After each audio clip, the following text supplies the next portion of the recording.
What's up, everybody, and welcome to the channel. It is time for another movie Mondays, and we've got 4 movies to look at today. 2 of them new, and 2 of them, kind of part of my backlog from 2020. Movies that I either haven't gotten around to watching, or basically I was waiting, for some other reason to watch them. But let's go ahead and kick it right off with the first one being Willys Wonderland, which is a new Nicolas Cage movie. Directed by Kevin Lewis. It's like a comedy horror action kind of movie. And first of all, look, let's be honest, there's 2 kinds of Nicolas Cage. Well, probably there's more than 2 kinds of Nicolas Cage, but predominantly Nicolas Cage falls into his non-crazy side and then his crazy side. So I mean, something like non-crazy Nicolas Cage would be 8mm Nicolas Cage, or The Rock Nicolas Cage, although I guess that's a little bit, he taps into a little bit of that zaniness of him there. Not Con Air. It's serious, but it's not really serious. But then you get Drive Angry or Jiu-Jitsu, or that kind of Nick Cage. That's crazy Nicolas Cage. And if you're a fan of crazy Nicolas Cage, then this is the movie for you. So Willys Wonderland is basically, I know that it's been disputed that it isn't actually, I suppose, what it's related to, but there's this horror franchise called Five Nights at Freddy's, and this is very much like the idea of a movie made of that franchise. So the basic premise is that Nicolas Cage is a stranger that rolls into town, and then for some reason sticks around, and then there's this children's restaurant that has these animatronic fucking mascots, I guess is the right word. And these things are basically, not everything is making any sense. Think something like Child's Play or something like that. So in other words, they actually English, motherfucker, do you speak it? Not just animatronics, but they actually bad and that sort of thing.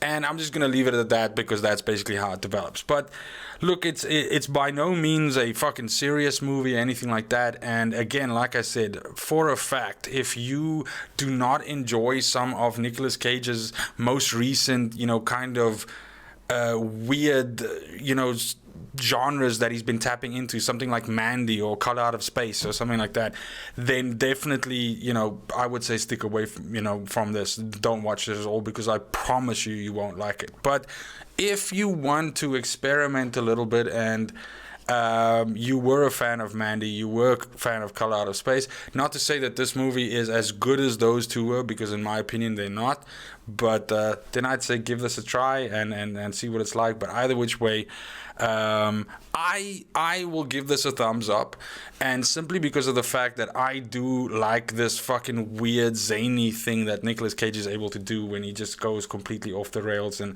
he picks these really, really, really fucking weird movies that he gets into. So I'll give it a thumbs up. Like I said, give it a try. If you enjoyed any of those other movies that I mentioned, then yeah, but this is no fucking Snake Eyes or 8mm or anything like that. So yeah. Alrighty, the second one, going from a completely fucking weird, crazy fucking movie to something obviously super serious, is Judas and the Black Messiah, which is a biographical drama, basically around the whole Fred Hampton assassination and the Black Panthers and all of that. So it features a lot of, it's directed by Shaka Khan. It came out, literally, it's brand new. It's from February of 2021. And it features some footage from documentaries and that sort of thing from before, interviews with the actual people, and stars Daniel Kaluuya, Lakeith Stanfield, Jesse Plemons. I'm a huge fan of all of these actors, and they're just firing on all cylinders here. There's Dominique Fishback, I think is the one of the female leads, who's fucking amazing in this. And yeah, look, it's a tough movie to watch, because obviously that all of this is based in reality, and at the very least is not embellished even like in the slightest, maybe, you know, there's some kind of liberty being taken. But either which way, it's a tough watch, because, you know, this stuff all happened, and it's shot beautifully, it's acted beautifully, the story, you know, the way that the movie is framed, and basically how it's, you know, brought across to you. And yeah, it's a tough one, right? William O'Neill, you know, was an FBI informant that is largely thought of to have played a very critical role in the assassination of Fred Hampton, and this, you know, basically takes you through that, with, you know, Lakeith being William O'Neill.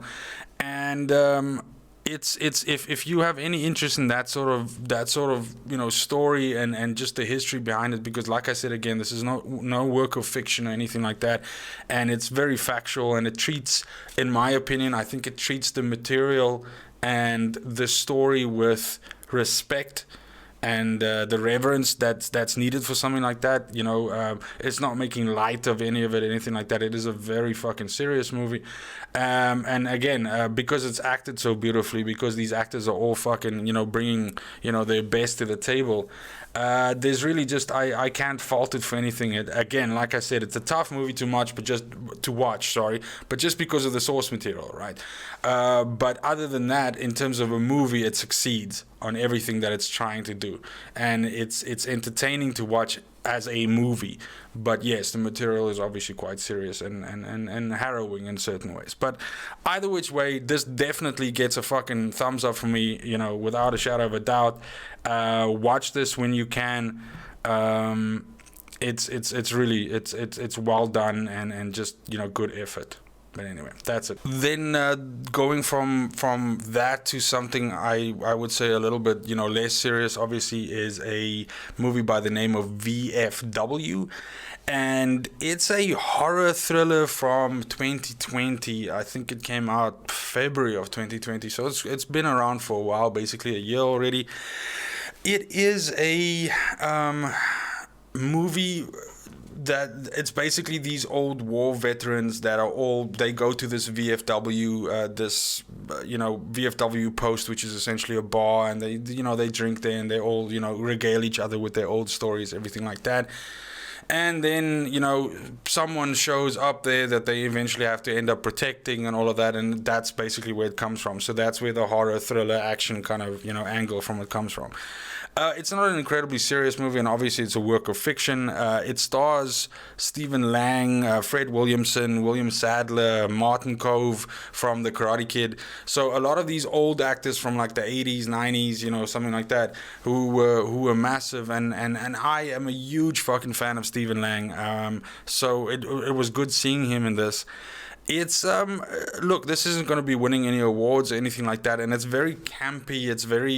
It's shot to be almost like this kind of vintage 80s action kind of vibe. So if that's your thing, like, I almost feel like you kind of have to be from that time or enjoy movies from that from that era. And I only really think that's gonna make you be like a fan of this, and so it's a weird one for me to recommend to someone, because I can honestly say that if you are looking for something that is breathtaking and new and thought-provoking, anything like that, obviously you're not going to find that here. But if you're a fan of action movies from the 80s, schlocky, horror, kind of campy stuff from the 80s, from the 90s, then, you know, this is basically a celebration of that.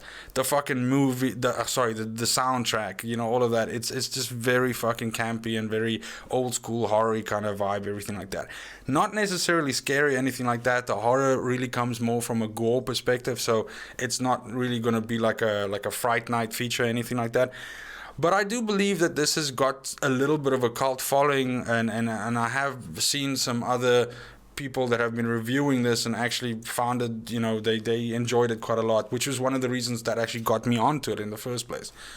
So on that basis, look, I definitely give this a thumbs up. But again, I would say that this is a very subjective one. I give it a thumbs up because this is the kind of stuff that I enjoy. But I can tell you that if you turn it on and within the 10 minutes it's not clicking for you, then my advice is for you to move on to something else, because it's not gonna suddenly, there's not some hidden gem in there. If it doesn't grab you in the first 10 minutes or something like that, then it's gonna do nothing for you. So move the fuck along. But that's basically it. So that's VFW. The last one of the four new movies or movies that we're reviewing is called Another Round, or Druk.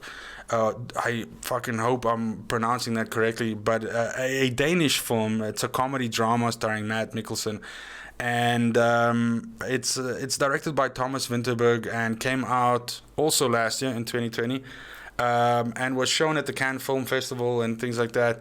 But I think the official release was something like September. And the premise of it is essentially these four friends who are all teachers or lecturers or something in one or other subject, and basically they happen upon this study by a psychologist that essentially says that we as human beings were all born with a blood alcohol deficit, and so by actually maintaining a certain level of blood alcohol, you are more creative, more spontaneous, more courageous, that sort of thing. And just that premise alone is like super interesting to me, but also just acted wonderfully by these guys. And, they start essentially testing this theory, and this is what the movie is about. And I have to admit that in a weird way, I don't know if I'm a little bit biased to this movie because of the fact that, story time quickly, but about a year and a half, a little bit more than a year and a half ago, me and the wife, we ended up moving from South Africa. We ended up moving to Denmark. So currently right now we are in Denmark. And this is a movie that is basically shot in Denmark and is about Danish culture and that sort of thing, and Danish actors and so on. So based on that, I found this like super interesting. And of course, the movie has got Danish dialogue and I guess Swedish dialogue, and we're busy learning the language right now, so looking up the subtitles and everything like that. But just besides all of that, I found it very interesting with the culture and all of that, and I thought the movie was shot very well for that. It's got a fantastic soundtrack as well. And the friendship between these guys was very believable, and yeah, I really bit into the story, and I really enjoyed it, and therefore I can highly recommend it. So that's also a thumbs up for Another Round, or like I said, the Danish name being Druk. Fuck, I think I'm pronouncing that wrong, but I'm only level 1 Danish at the moment right now, so I'm struggling a little bit. But I can definitely advise that it's a great. It sounds weird when I say it, but it's a great relationship movie. It's nice to watch it with someone and sort of just and again, it resonates with me because it's this culture shock kind of thing that I'm experiencing with my wife in this place right now, and so that was interesting for me and actually very enjoyable to watch. So that's it.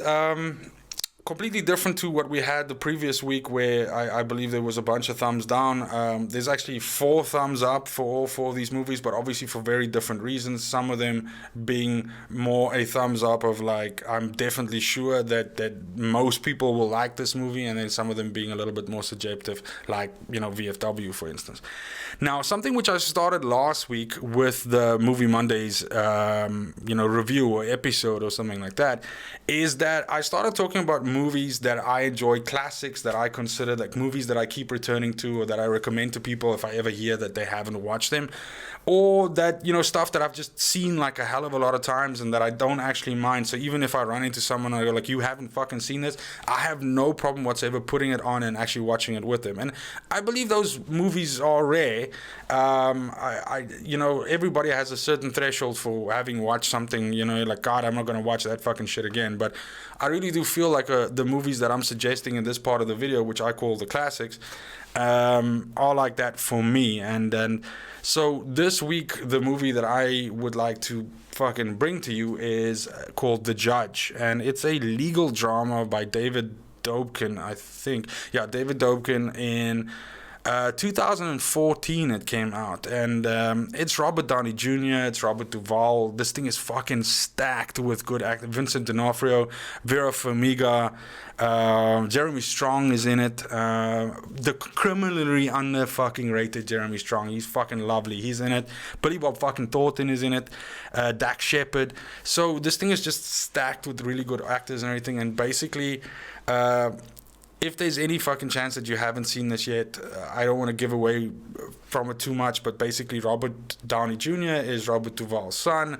One's a lawyer, the other one's a judge, and the relationship between them, and, you know, something happens and, you know, they have to sort of like, you know, come together and work together as a family. And it's difficult for me. I've thought about this a lot, and obviously talked to, you know, people about it, because I do tend to suggest this movie to people quite a bit, and it's difficult for me to say why exactly I enjoy this movie so much. I mean, look, it's good, and as far as I know, Robert Duvall had a supporting actor nomination, which he didn't win, but I don't think it's, you know, wildly considered as like a fucking hit or anything like that. I don't even think it has higher than 50% on Rotten Tomatoes. But it's a movie that really resonates with me, and I just enjoy it. The dialogue is snappy. It's funny when it needs to be. It's fucking heart-wrenching when it needs to be.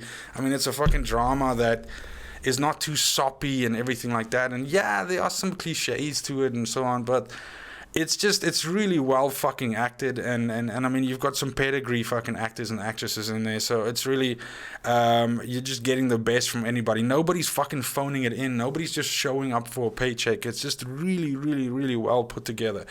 And I enjoy it every time I watch it. I have to be honest, I've probably watched it upwards of maybe 15 to 17 times since it came out. And I definitely probably watch it in some way or form, at least, you know, once a year to 2 times a year. So like I said, as I come across people that haven't watched it, I thoroughly fucking make it my you know, mission to get them to watch it, even just watch it with me. But that's The Judge. Again, if you haven't watched this, definitely, you know, give it a shot. It's actually fucking amazing. What's interesting about it is that even though Robert Duvall eventually got the role as, you know, Hank Sr., or, you know, basically the dad, I believe it was offered to Tommy Lee Jones and Jack Nicholson before, who both ended up declining, and then, you know, it went to Robert Duvall. And after having watched the movie all the many times that I want, and I'm a huge fucking Robert Duvall fan in any case. I mean, I just cannot imagine, as much as I love Jack Nicholson, as much as I love Tommy Lee Jones, I can't imagine them playing this character. This character was almost written for Robert Duvall. Or he's just that good a fucking actor that he takes something off paper and just owns it and just makes it so believable that is actually how he is. But yeah, it's just phenomenal. The father-son dynamic there and everything. And I'd be remiss if I didn't think that that's maybe something that plays with me a little bit, is the whole dynamic between him and his father. And I do tend to personalize some of that with, you know, within my own life as well.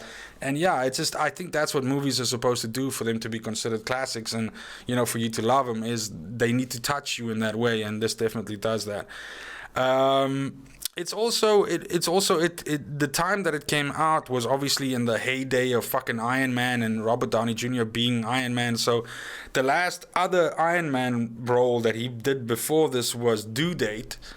And so then he plays this, and you're hot off this whole Tony Stark fucking kind of vibe. And again, this shows you the power of Robert Downey Jr. as an actor, is he just completely owns this character. And there's this funny thing where in one of the commentaries, the director said that, David Dobkin said that he actually wanted at the start of the movie Robert Downey Jr.'s character to be almost like as much Tony Stark as he could be, to like fuck with people's heads and make them think like, oh my god, is this like some parallel fucking Tony Stark, you know, Iron Man kind of thing. But yeah, it's just fucking phenomenal. So definitely give it a watch if you haven't watched it. I think it's on fucking Netflix like 24/7. It's been on there for like a year and a half or 2 already. So it's just literally just that easy to get hold of it and watch it. But give it a shot, not a shout. I don't know how you would give it a shout, but either which way. That's it. That concludes it for this episode, and also for my classic of the week. And I just want to thank you for stopping by and giving this clip a watch. Please go ahead and comment below if there's any movies that you'd like me to review or you'd like me to watch, or something that I haven't mentioned yet, and based on the things which I've listed as a classic or things that I've enjoyed, you think that I might like. But other than that, just fucking keep, being awesome, fucking keep watching, keep stopping by. I've got new things coming to the channel all the time. And yeah, see you next time. So have a good morning, have a good afternoon, have a good evening, wherever you are. And until next time, fucking cheers.